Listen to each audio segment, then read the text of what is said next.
Hello and welcome to another episode of the occasional series, My Cameras. I thought it was about time I did another video about instant photography. I've already covered a couple of times the Polaroid SX70, which I had lusted after for many years, and then finally when lockdown kicked in way back in March, thought, oh, I'm going to get me an SX70, and I still love it. But it takes terrible photographs. It may be that the one I've got is faulty. I had no end of trouble with it. So I pursued the instant photography road, and my next one was this, which I think I've probably already made a video about. The Polaroid, well, no, not Polaroid, sorry, this is the Impossible company i1. Now, this, weirdly, although I really dislike the results from it because it's so hideously manual. It's got, where is it? I can't even find it now. Yeah, on the side of the lens it's got manual exposure control, which is a really dumb thing to have on an instant camera because you don't know whether you've done it right till you've wasted a photograph on it. And you can turn the flash on and off, and you've got this like really basic viewfinder, and that's about it. And then, so I shot about one film in this, maybe two. I think really only about one. It's not very good looking either. It's an odd beast with this ring flash idea. They're desperately trying to be modern here. Anyway, so I progressed because I thought, well, has anyone done a more automated version of that? Yeah, well, also from the Impossible company comes the Polaroid Now, which looks very familiar, I think you'll find. It looks an awful lot like those Polaroid 600 cameras of the 80s. And this one has a lot of advantages over this one, because this one is automated, and I've still had rather variable results from it. I can show you a few photos I've taken from it, and I will do a scan of these and put them at the end of the video so you can see them clearer. But that is the outside of Addenbrooke's treatment centre where my dad is currently in hospital.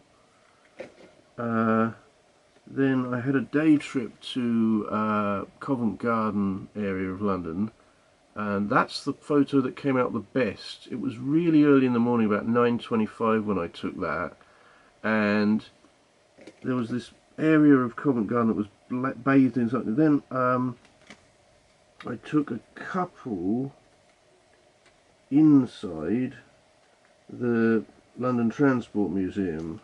One of them came out really badly, because if there's anything I've rapidly learned about these cameras is that they need to be bathed in light. And I thought, oh, there's some Christmas trees, let's take a picture of the Christmas trees. And it came out horribly fuzzy and shaken. And then I desperately looked around the museum trying to find somewhere that was bathed in light. And it wasn't a bright sunny day, and so you're relying entirely on artificial light. And this also has the flash gun turned on. This is a bus on the first floor. It looks better when I point another camera at it or I scan it than it does with the eye. Then also in Covent Garden was the biggest Christmas tree in London. I took this, which is ridiculously dark, particularly when you consider that that's mostly Christmas tree and there's not much sky. These cameras hate sky.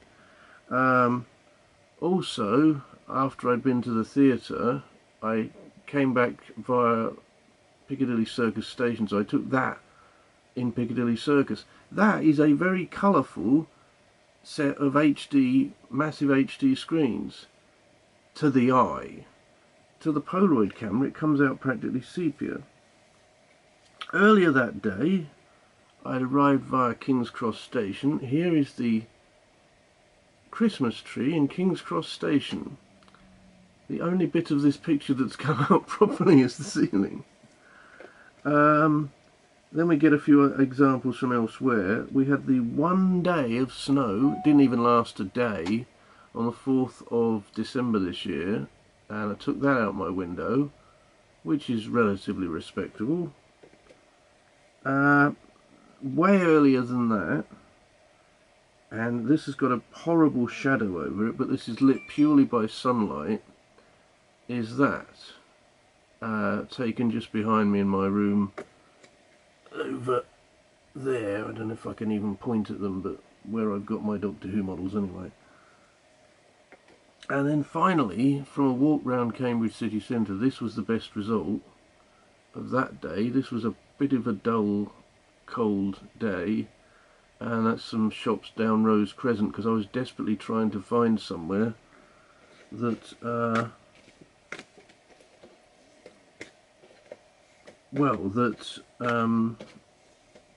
didn't have tons of sky on it. So far we've got what I would term 2 decent results, that one and that one. As I say, I'll put scans of these at the end of the video so you can get a better look at them.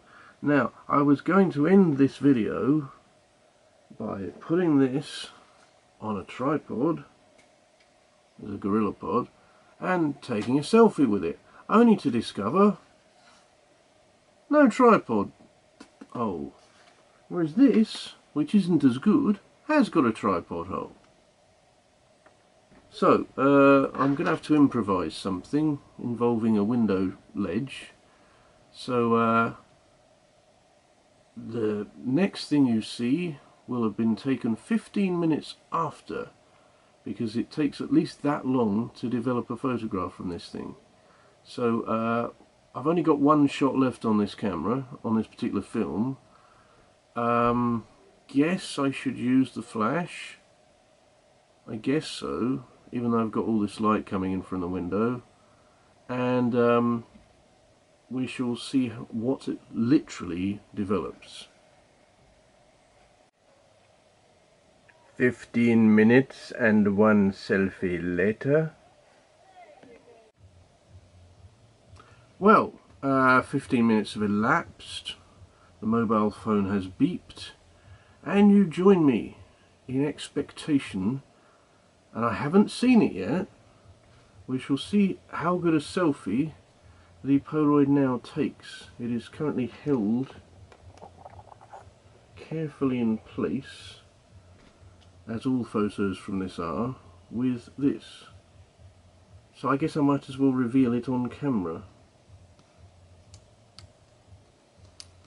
Try to work out how to this thing to fling. Oh, there you go. And that has not come out. That has not come out as well as the Impossible camera one. Hang on a sec, I will find the one I took on the Impossible camera and we'll do a quick comparison. Well, as if by magic another selfie appeared. This is one taken on the Impossible i1 a few months back, and then by comparison this is the rather... It's got a bit of too much of a flash photograph look about it. I'll try and get this thing to focus. Yeah, I'm definitely going to have to try again without flash, because it has that rather horrible look of a flash photograph, whereas this, I don't think I took that with a flash. I think I took that with natural light, whereas this is with the flash. I mean, it's not bad. Yeah, there's definite difference, and there's a difference as well in the focal length of the lenses.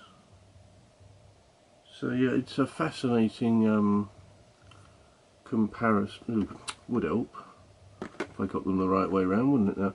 It's a fascinating comparison. So yeah, I will scan the older one has already been scanned. I will scan the new one, and we will finish this video now with some scans of these instant photos, accompanied by music from this. the Arturia Micro Brute, which I will be making a video about eventually, having just discovered how to work its sequencer at the end here, and that it's got some built-in sequences. Frustratingly, in the process I managed to wipe out one of its built-in sequences, and I'm currently in the process of trying to work out how to do a factory reset on this beast, but oh, it's rather nice. It is rather nice. So, thank you for watching, and goodbye.